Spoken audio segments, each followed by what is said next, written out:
weight of centuries pressed against the suffocating darkness of the tomb's passageway.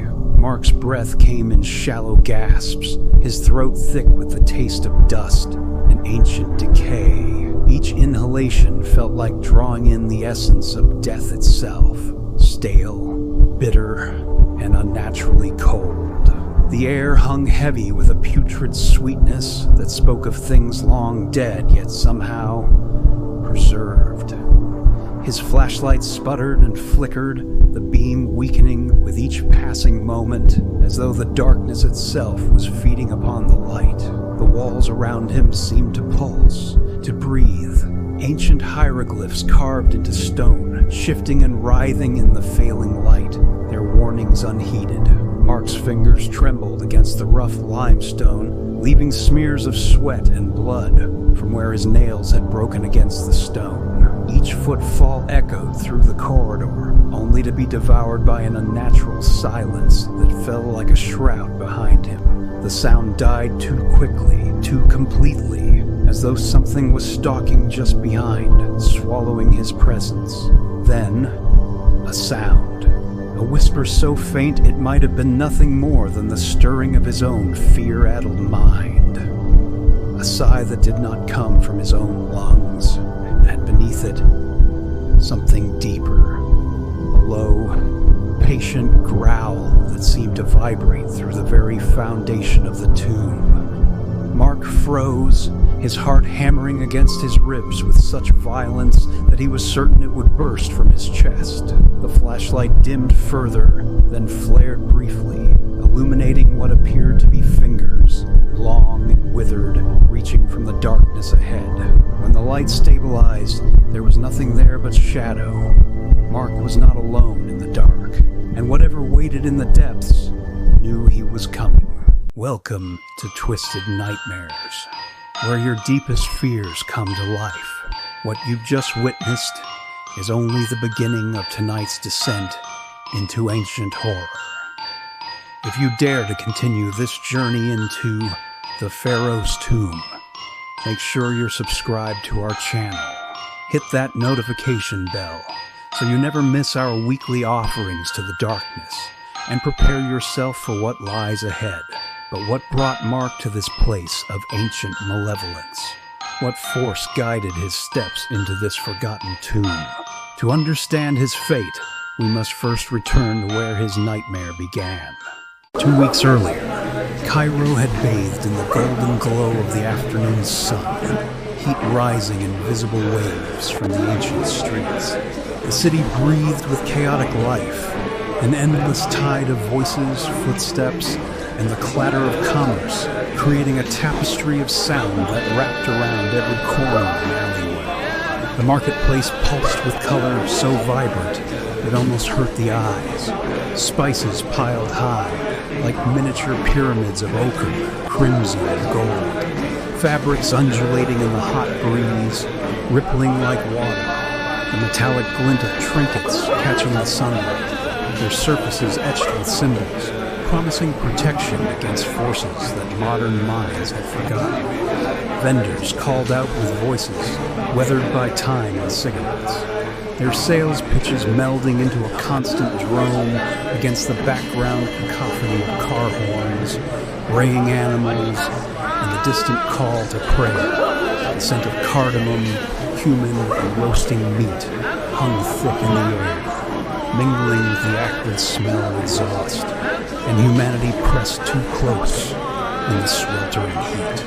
It was here, amidst this sensory assault, that Mark first saw Isabella. She didn't merely walk through the market, she glided, her movements fluid and purposeful, as though she existed slightly out of sync with the chaotic world around her.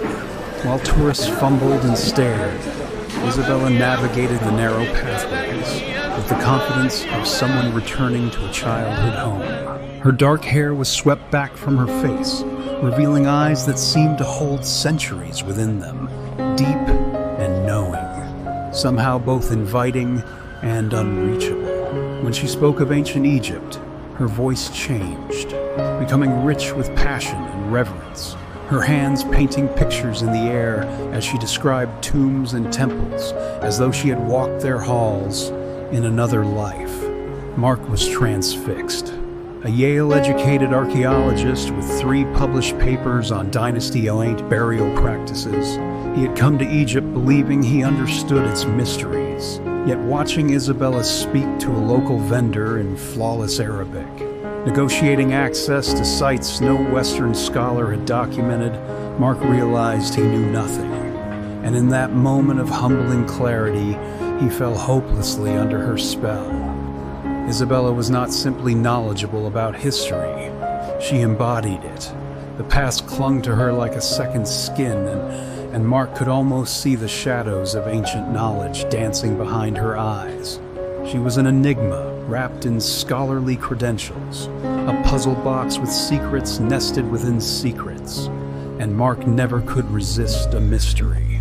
The entrance to the tomb loomed before them. 3 days later, a jagged gash in the earth's surface that seemed more wound than doorway. Located far from the tourist-friendly Valley of the Kings, this site was unmarked on official maps. Its existence passed through whispers among locals who crossed themselves or touched protective amulets when speaking of it. The limestone edges framed the entrance like broken teeth, worn smooth in places by the relentless desert winds. Hieroglyphs, different from any Mark had studied, glowed with an unnatural luminescence under their lantern light. Not the golden celebration of life and afterlife common to most tombs, but symbols of binding, of containment, of warning. Cold air drifted from the opening, an impossibility in the scorching afternoon heat of the desert. It smelled of myrrh and natron, of ancient preservation practices, but underneath lurked something else, something rank and fetid, like meat left too long in the sun. Isabella stepped forward first, her slender fingers brushing in the stone with such intimacy that Mark felt as though he was witnessing something profoundly private. Her touch was not that of an archaeologist examining an artifact, but of someone greeting a beloved after long separation. 3,000 years, she whispered, her voice tender with awe, and we are the first to step inside. Mark wanted to contradict her, to point out the fresh chisel marks near the base of the entrance, the modern tool scratches that indicated someone had recently unsealed this place. But the words died in his throat as Isabella turned to him. Her eyes reflected the lantern light strangely, pupils contracted to pinpoints despite the gathering darkness. "This is not the tomb of a pharaoh who wished to be remembered," she said, her voice dropping to a register that sent chills racing across Mark's skin. "This is the resting place of one who demanded to be forgotten. Now you understand the difference, Mark?" He didn't.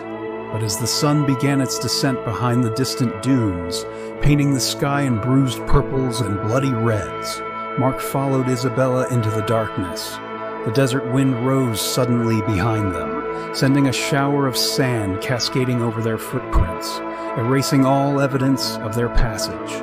Their descent was measured in heartbeats rather than minutes, each step taking them further from the world of light and reason. The narrow passage sloped sharply downward, the rough-hewn steps slick with a substance that felt too viscous to be mere condensation.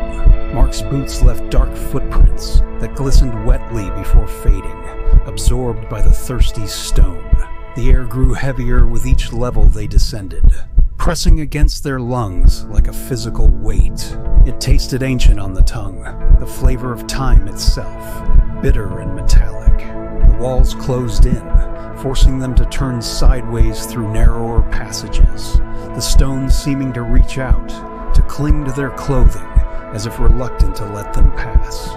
Isabella moved with unsettling familiarity through the labyrinthine corridors, never hesitating at intersections, her fingers trailing along the wall inscriptions, as though reading a map only she could see. The hieroglyphs here were unlike any Mark had encountered in his studies, the figures contorted in positions that suggested agony rather than the dignified poses of traditional Egyptian art. Eyes carved wide with silent screams stared from the walls, their pupils drilled so deeply into the stone that they appeared as bottomless pits. "These aren't funerary texts," Mark whispered, his scholar's mind still attempting to categorize and understand despite the growing dread twisting his stomach. "These are warnings." Isabella didn't respond, her attention fixed on a particularly elaborate panel that depicted human figures being pulled apart by shadowy entities with elongated limbs. Their features bore expressions of such exquisite torment that Mark found himself looking away, only to realize with dawning horror that the same expressions were mirrored on every wall around them. The carvings told a story, not of a pharaoh's glorious journey to the afterlife, but of something imprisoned, something sealed away by design, not reverence, something that had once walked among the living until 7 priests had confined it through blood sacrifice and forbidden ritual. A cold unease slithered down Mark's spine as they pushed deeper into the tomb's heart. The air thickened further, becoming almost gelatinous, each breath an effort. The silence grew more profound, broken only by their footsteps and the occasional sound of something moving in the darkness ahead, a dry sliding, like scales against stone. Isabella pressed on, her breath hitching with what Mark initially mistook for fear. It was only when she turned, her face illuminated by the sickly glow of the lantern, that he recognized her expression. It wasn't fear that made her breath catch and her pupils dilate. It was exhilaration. The descent into darkness continues.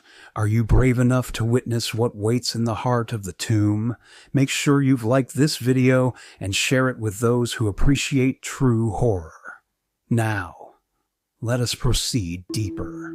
The sarcophagus chamber bloomed suddenly before them, the narrow passage opening without warning into a vast circular space that defied architectural logic.